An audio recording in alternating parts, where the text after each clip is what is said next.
पे गौर करो, हमें कुड़बी है अब कुड़बी है।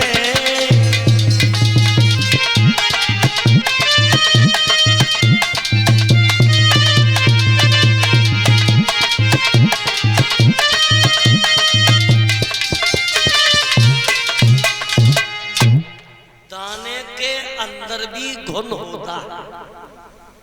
और आप ये कह रहे हो कि तुम्हारे राज्य में, हमारे राज्य में क्या है? अरे महाराज, हम अमृत भी हैं और विष भी है।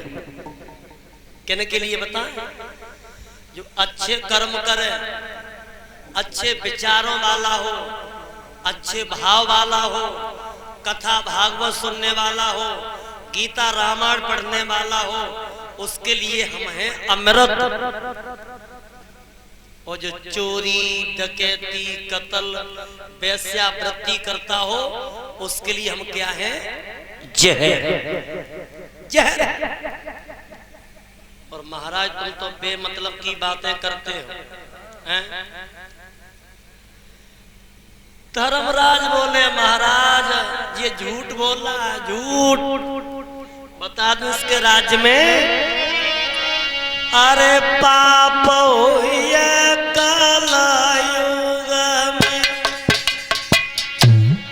सुन राजा रे पाप हुए कलयुग में, सुन राजा रे धर्म रहेगो होना।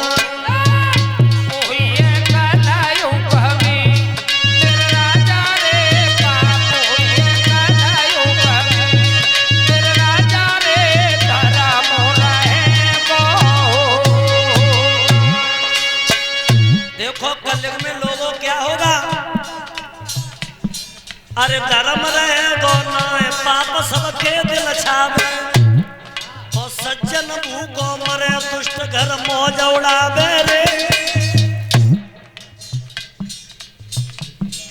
कलयुग में सांचन की कदर ना, झूठन के सत्कार, और काल को न लेके देवे बातें कहे होशियार, और भोले वाले लोग उनके लोग कहें गमार।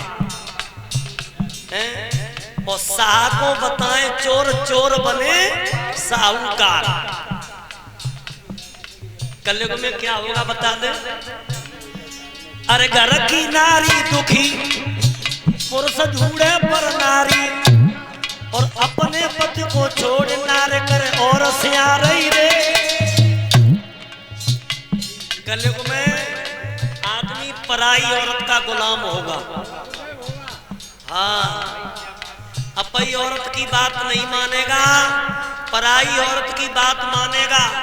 और कलयुग में स्त्री भी पराये पुरुष को देकर के आकर्षित होगी। ये कलयुग है महाराज। अरे घर की नारी दुखी, पुरुष ढूंढे पर नारी, अपने पति को छोड़ नार कर और सिया रही रे। घर बिटिया घूमे कुआरी, और सगी मात को पुत्र सतावे बेटा देवे गारी। पाप हुए कलयुग में, तेरे राजा रे पाप हुए कलयुग में, सतवादी रे धर्म रहेगो। कलयुग में ये होगा कि घर नारे बेचारी उगारी फिरे,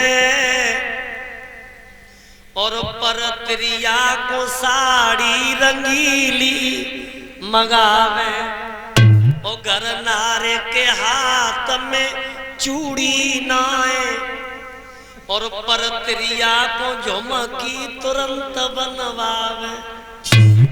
ये होगा, ध्यान देना लोगों, ये कलयुग में इतना पाप बढ़ेगा। तो परीक्षित बोले कलयुग वैसे तो ईमानदारी से हम तुम्हें मार देते, अब तुम्हें मारेंगे ना, अब हम तुम्हें जिंदा ही छोड़ेंगे। ऐसी कौन सी खासियत देख ली हमारे अंदर? अरे तुम्हारे अंदर बहुत सी चीज है, बोले महाराज अब ही रुक जा, पहले हमारे गुण और अवगुण और सुन ले। बोले सुना। तो कलयुग ने बताया महाराज हमारा पहला गुण, हम 4 भैया, सतयुग, द्वापर, त्रेता और हम सबसे छोटे हैं कलयुग। तीनों भैयन के राज्य में क्या हुआ और हमारे राज्य में क्या होगा।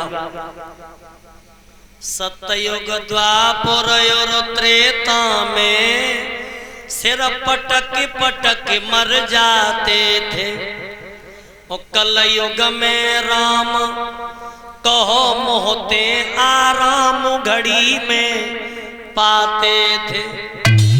सतयुग, द्वापर, त्रेता में इंसान हजारों वर्ष तक भगवान की तपस्या करता था, लेकिन कलयुग में कलयुग केवल नाम आधारा, और सुमिर सुमिर नर उतर है पारा। कलयुग में चाहे योग करो चाहे भोग करो, और सच्चे मन से जो परमात्मा का नाम ले लेगा तो कलयुग में उसका उद्धार हो जाएगा। पहला गुण है। अब दूसरा गुण सुन ले। सतयुग, द्वापर, त्रेता में आदमी को एक पाप लगता था, मनसा पाप।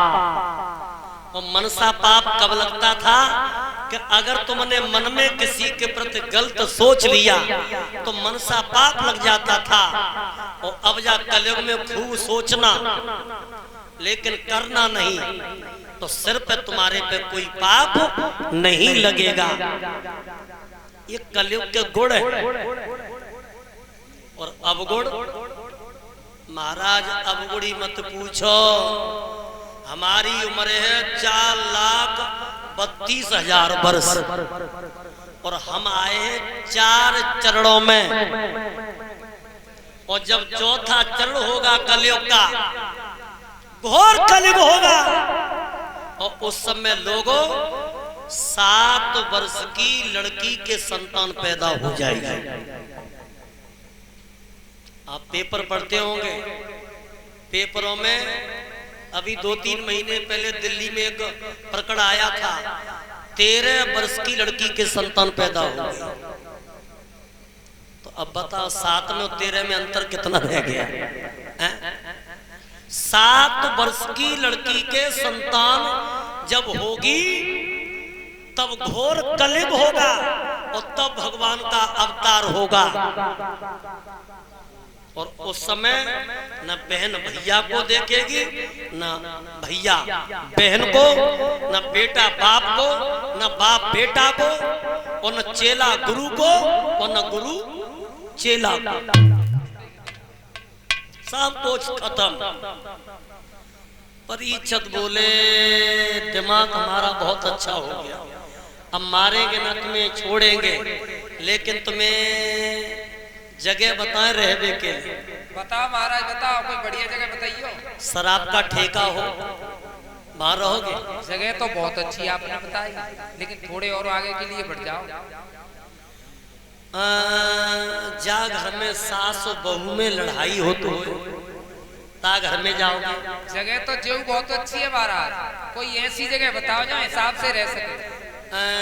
जहाँ चोरी डकैती जुएबाजी होती हो वहां जाओगे?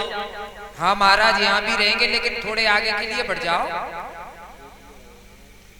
अब देखो कलयुग ने कहा कही कि महाराज जहां जहां बुरे कर्म होंगे, शराब, जुआ, वेश्यावृत्ति, झगड़ा, चोरी, डकैती, कत्ल, अपहरण, कलयुग का वास होगा। लेकिन ऐसी जगह बताए दो जहां एक बढ़िया तरह हम रुक जाओ। बोले कलयुग हम आपको जगह बताएंगे, और तुम्हें जो जगह अच्छी लगे भाई रुक जाओ। अरे खेले जा पे जुआ जुआरी और बाप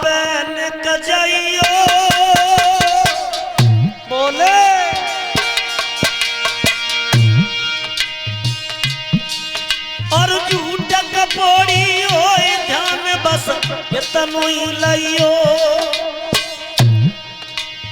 अरे होए जा पे पैसा खानो लगी रही मद की खान कलयुग भाई जगह जानो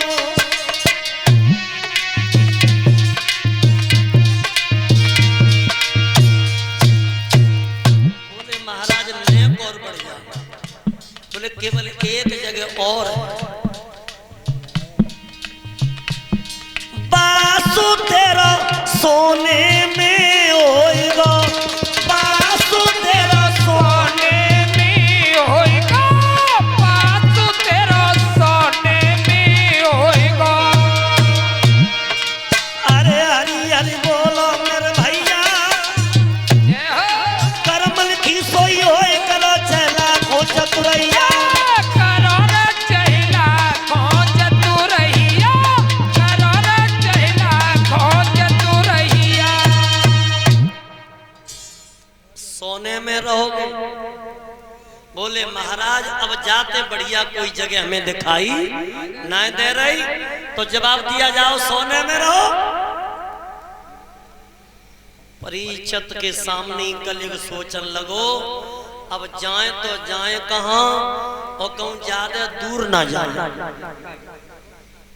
सो परीक्षित के महलों में एक सोने का मुकुट था और ये मुकुट किसका था ये मुकुट धर्म का नहीं था ये मुकुट था अधर्म का राजा जरासंध का जब भीम ने जरासंध को मारा था तब बेई मुकुट सोने का ला करके हस्तिनापुर में रख दिया था और बाई मुकुट में कलयुग बैठ गया सो राजा परीक्षित एक दिन घूमते घूमते आए और देखा कि सोने का मुकुट बहुत सुंदर है सो मुकुट लेकर के राजा परीक्षित ने और अपने सिर पे रख लिया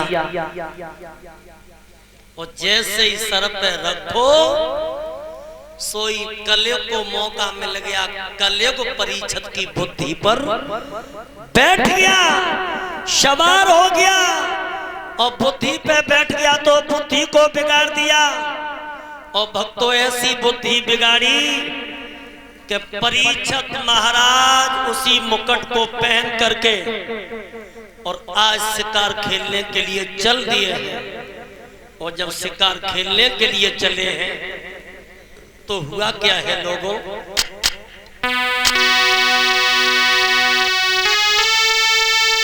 ए जिसो मेरे श्री गणेशा और शारदा से समय समनायो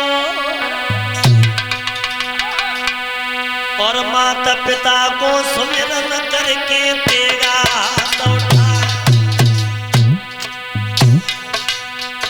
राजा परीक्षित घोड़े पे सवार होकर के चले ये तो मेरे श्री गणेश शारदा से अरे महेश मनाओ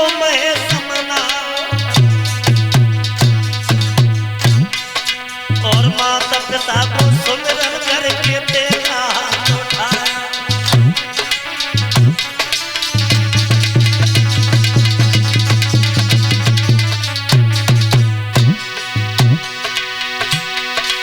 घोड़ा पे बहुत सवार सुनो नर नार दिल दहलाओ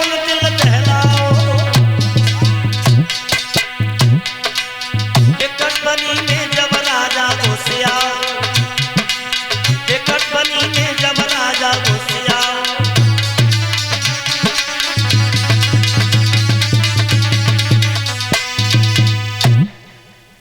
राजा परीक्षित उसी मुकुट को पहन करके और जंगल में पहुंचे तो जेठ की दोपहरी है नीचे जमीन गर्म है तो राजा को प्यास लगने लगी और जब प्यास लगी है तो चारों तरफ देखा कि नदी तालाब सब सूखे पड़े हैं आगे बढ़े तो क्या देखा कि एक पहाड़ है और पहाड़ पे एक छोटा सा आश्रम है समझ गए कि आश्रम है तो आश्रम पे महात्मा जरूर होंगे, और महात्मा होंगे तो पानी पीने के लिए जरूर मिलेगा। सो धीरे धीरे घोड़ा बढ़ाओ, और घोड़ा बढ़ा के पहुंचे तो क्या देखा कि लोमस ऋषि और पद्म आसन लगा करके भक्तों और भगवान का भजन कर रहे थे। सो जाते ही जाते कहा कि स्वामी जी जय सिया राम। अरे स्वामी जी आंखें खोलो, प्यास लगी है, आंखें खोलो।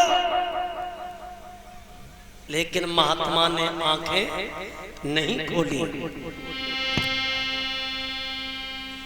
आज भूप परीक्षित ज्ञानी रे